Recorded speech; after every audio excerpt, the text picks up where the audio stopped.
The last book I read that really inspired me was called Fatu Hiva, which is a book by a Norwegian explorer and all-around Superman called Thor Heyerdahl, who, when he was, I think, only like 19 or 20, decided that he had had enough of civilization and was going to go live on an island.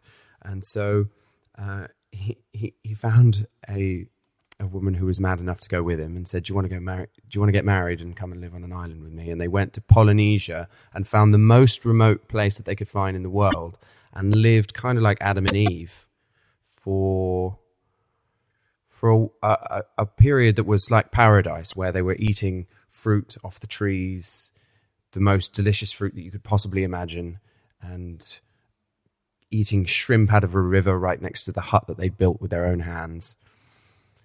And I thought that was so amazing and pragmatic and wonderful that he just decided to do it and did it. And I think it's a common sentiment in the 21st century and living in cities that we all kind of want to go and live in the woods. So I really respected him for just doing it. But then it kind of went wrong, and it rained for 4 months solid, and their hut kind of melted and collapsed, and they got bitten by 1 million mosquitoes, and their legs almost fell off from a kind of gangrene, and they had to get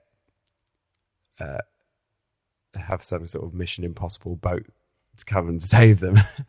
And they had to have like all of the islanders basically save them.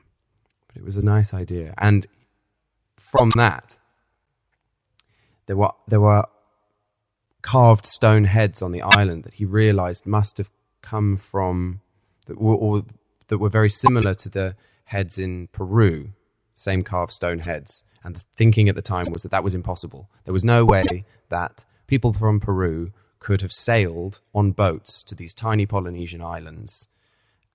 There's no way that they could have got there. And he said, no, I think it's possible. And they said, no, it's not. The anthropologists at the time said, no, it's impossible. And he said, well, I'll prove it.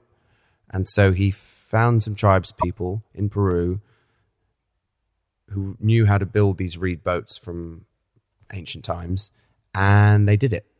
He sailed on a reed boat, however many thousands of kilometers, to prove a point. So big up to Thor Heyerdahl.